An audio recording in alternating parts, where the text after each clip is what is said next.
نہیں ہوتے، جب تک ہم معاشی طور پر طاقتور نہیں ہوتے. تعداد تو ہماری بہت زیادہ ہے. کتنی تعداد ہے اسرائیل کی، کتنی پاپولیشن اور کتنی آپ کی ہے. ارد گرد جو مسلمان ممالک ہیں ان کی کتنی آبادی ہے، کتنی طاقت ہے. لیکن سچی بات تو یہ ہے کہ ہم سب مل کر بھی کمزور ہیں اور وہ اکیلا ہم سے طاقتور ہے. اس لیے کہ میں سمجھتا ہوں کہ وہ اپنے ملک کو، اپنے معاشرے میں انہوں نے بہت سارے معاملات کو اس طرح کنٹرول کیا ہے جس سے ایک معاشرہ مضبوط اور طاقتور ہوتا ہے، اور اس کے پیچھے جو قوتیں کھڑی ہیں ان سے ہم سب لوگ خائف، ہم سب لوگ کسی نہ کسی طریقے سے ان کے معاملات کے آگے مجبور اور بے بس اور بے قص ہیں. جناب اسپیکر، پاکستان کو اللہ تعالیٰ نے ہر قسم کی نعمت سے نوازا ہے. میں بڑے دکھ سے یہ بات کر رہا ہوں. ہم کہاں پھنسے ہوئے؟ 1 ارب ڈالر، 2 ارب ڈالر، 7 ارب ڈالر، 10 ارب ڈالر. یہاں تو کبھی ہم نے بحث نہیں کی اس پر کہ ہم کس طرح اس مشکل سے باہر نکلیں، کس طرح ان چیلنجز سے عہدہ برا ہوں. بڑے بڑے قابل لوگ جو ہیں وہ اپوزیشن میں بھی بیٹھے ہوئے ہیں، بڑے بڑے اچھے قانون دان بیٹھے ہوئے ہیں، بڑے بڑے اچھے سیاستدان بیٹھے ہوئے ہیں، بڑے بڑے اچھے. میں سمجھتا ہوں کہ ہم سب لوگ پاکستان سے محبت کرنے والے لوگ ہیں. یہاں ایک ممبر بھی ایسا نہیں ہے، نہ ہاؤس کے اندر نہ گیلری میں بیٹھے ہوئے لوگوں میں سے، جو پاکستان سے ٹوٹ کر محبت نہ کرتا ہو، جو پاکستان سے عشق نہ کرتا ہو. لیکن اس کے باوجود کیا ہے، ہم نے ایک دوسرے کا چہرہ خراشیں ڈال ڈال کر خراب کر دیا. ہم نے ایک دوسرے کا چہرہ بگاڑ کر رکھ دیا.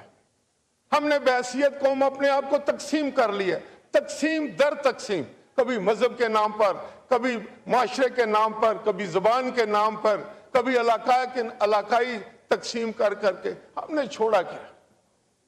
خدا کے لیے یہ قراردادیں بہت اچھی بات، لیکن ان میں طاقت جب آئے گی جب پاکستان میں ہم آہنگی ہوگی، یکسوئی ہوگی، آپ ایک دوسرے کا ہاتھ پکڑیں گے. جب لوگوں کو، پوری دنیا کو پتہ چلے گا کہ یہ 25 کروڑ لوگ ایک ہیں، یہ ایک ایٹمی طاقت ہے. پھر جب آپ اسرائیل کو کہیں گے کہ خبردار، کل اگر تم نے یہاں پر بمبارڈمنٹ کی، کل اگر تم نے فلسطینیوں کا خون بہایا تو ہم اس کا بدلہ لویں گے، تو وہ سنے گا یہ بات. آج نہیں سنے گا. تو آئیں سب سے پہلے ہم اپنے گھر کو ٹھیک کریں، آئیں ہم اپنے گھر کو ٹھیک کریں، اور خدا کے لیے کوئی ڈائلاگ اوپن کر لو. اب بھی جناب وزیر اعظم، میں آپ سے گزارش کروں، you are at the helm of the affair.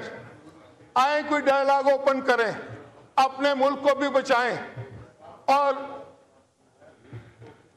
ملت اسلامیہ کے لیے بھی طاقت بننے کی کوشش کریں. تو یہ اسی وقت ہوگا جب ہم ایک دوسرے کا ہاتھ پکڑیں. سیاست کریں، ضرور سیاست کریں.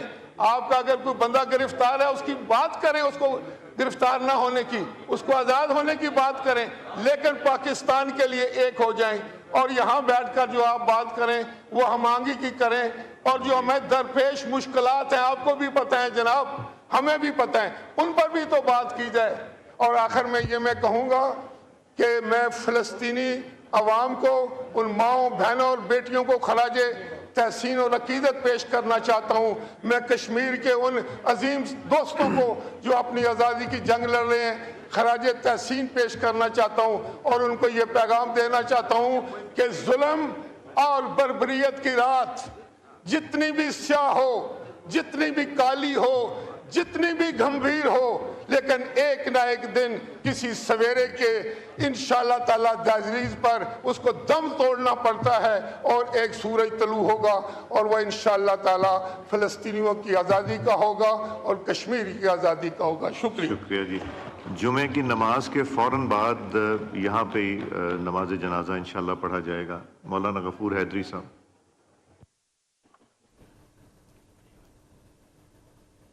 آپ براہ راست ملاحظہ کر رہے تھے کہ قومی اسمبلی کا اجلاس اس وقت جاری ہے، اور فلسطین کے حق میں قومی اسمبلی میں ایک اہم قرارداد متفقہ طور پر منظور کر لی گئی ہے. اور قومی اسمبلی میں اس وقت حکومتی اور اپوزیشن بینچوں پر تمام اراکین موجود ہیں.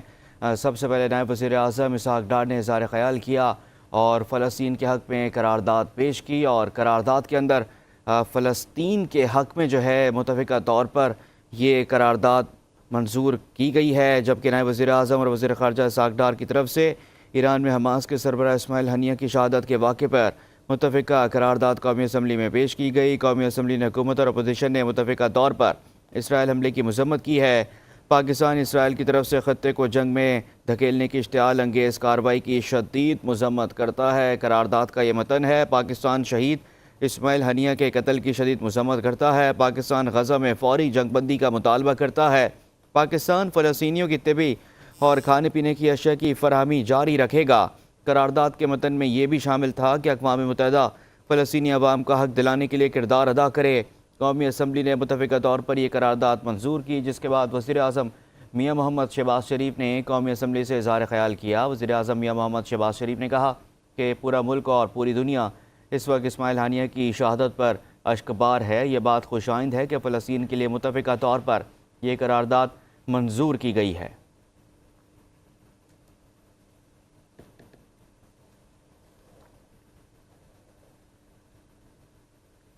وزیر اعظم شہباز شریف